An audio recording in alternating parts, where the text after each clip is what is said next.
د پلار عکسونه دي چې پخواني دولت کې وظیفه اجرا کوله. مور کاکا ته دې غږ راکراسه زه خو یم که نه راته صحیح دی. ژوند او ستړي لار د مېلمانه.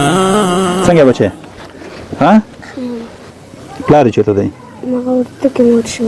په باور یې هم باور نشته. محترم افغانانو زموږ ملت په دا 40 کلونو کې وکړېدلو وځورېدلو او زموږ زیات تعداد افغانان پکې زخمیان شهیدان معیوبه شول. نور نه غواړو چې زموږ داسې بچیان بې سرپرسته شي د پلار د مینې نه محرومه شي. پلار دې یادېږي؟ ډېر که لږ زندگی چاته اغزي شي زخم وار کړي.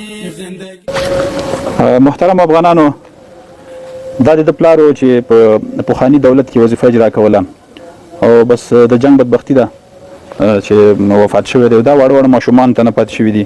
انشاءالله موږ د دو ورونه یو او د کاکا حیثیت به انشاءالله لرو دو ته او دو سره به انشاءالله کومک کوو. دا د پلار عکسونه دي چې پخواني دولت کې وظیفه اجرا کوله. مورجانې ته زموږ خورې دین په دنیا زموږ خورې او څنګه دي اولادونه مشکلات تکالیف څنګه دي ژوند څنګه تېرېږي در باندې؟ همدغه ته ګورو بس واړه واړه بچي راته پاتې دي. خاوند مې د وظیفې په پخوا په اشرف غني دولت کې شهید شو او بس دغه ماشومان ته ناستې وه او بس ګورو ورته بس د خلکو سره چاره سره خیرات زکات راکړه هغې ته ناستې وه. بس نور د بېګا لرو د سبا نه لرو دو ما نه غواړي یتیمان دي زه به نور څه وکړمه ناسته یم د وتو نه یم بس واړه واړه بچي راته پرېښي دي دا تلی دی. زندگی چاته اغزي شي زخم وار کړي. زندگی چاته وریجې چې خوټولې ورته پخې کړم دوی نه خوري ژاړي راته موږ ډوډۍ غواړو موږ ډوډۍ غواړو. زه ورته وایم زه څه شی وکړم دا وخورئ که نه به څه شی وکړو ناست یو یخه کرخه کوټه کې ناستې وه بس د الله مشته دی. دا زموږ دین په دنیا خور ده او انشاءالله د دوی سره به د خپلې خولې نوړۍ نیمو. دا یتیمان دا مظلومان په موږ تاسو باندې حق لري. بس الله دې د دایم لپاره نور د دې جنگ د افغانستان جنگ لپاره د پایټکې کېږي او الله دې دا ملت نور سرفراز لري او د دې یتیمانو انشاءالله سرپرستي به حتما زموږ یو افغان ور اخلي. دا د پخواني دولت چې پلار یې نسته دی او په جنګ کې لګېدلی و وفات شوی دی د دغه یتیمان دي موږ د دې کورنۍ ته راغلي انشاءالله د دو سره به کومک حتما کوو.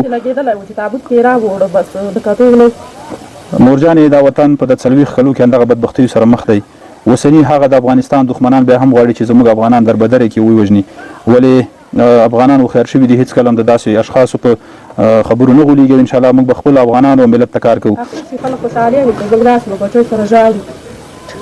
دوی ژاړي دوی یې چې موږ به پلار غواړو موږ پلار غواړو د پلار مینه غواړو چې موږ غېږ کې راونیسي. زه ورته وایم چې بس الله شته دی. کاکا ته دې غږ راکراسه زه خو یم که نه راته صحیح دی. کله کله مې دا نفس له مرګ منکر شي. کله کله ای شابسې بس دا یتیمان دا حق لري په والله چې هر سړی د خپل اولاد غېږ کې ونیسي بیا معلومیږي ورته. بس دا دین په دنیا زما بچیان دي او زموږ اولادونه دي او دوی انشاءالله شفقت به پرې کوو. صحیح دی تا څنګه بچی ښه یې پلار دې یادېږي شه کاکا خو دې شته صحیح دی تشویش به نه کړې ښه څه دې په کار دي ما ته ووایه چې هماغه درته راوړم. بیا د کړلو ته یو څه کار باید ورکړو. بیا د کړلو ته یو څه کار باید ورکړو. بیرته تللو ته ستاسو لپاره انشاءالله ستاسو د کومک لپاره راغلي یو. موږ هېڅ کله هم دا تفاوت نه کوو چې دا څوک دي پوه شوې. موږ خپل داسې فکر وکړو ستاسو اولادونه یو. دغه یتیمانو ته مې هغه راوړل تراسه که نه یې بچیه ترور یې موږ ستاسو اولادونه یو هېڅ تشویش ونه کړي. انشاءالله هره میاشت به راځو. دا هغه یتیمان دي چې د دو پلار په پخواني دولت کې د جنګ له امله وفات شوی دی نو دا زموږ اولادونه دي انشاءالله په دو به شفقت کوو. څنګه بچی خوشحاله شوې ګرم شوې؟ ستړي ژوند او ستړي لار د مېلمانه د دنیا پنې بازار د مېلمانه. څنګه شو سیده بچی ګرم شوې؟ وینې تاسو سره صحیح شو؟ ای شابسې تاسو بچی ته مدرګاله دا واچوه. باور یې هم باور نشته لالایا. کاکاګانو ته یو خندا وکړئ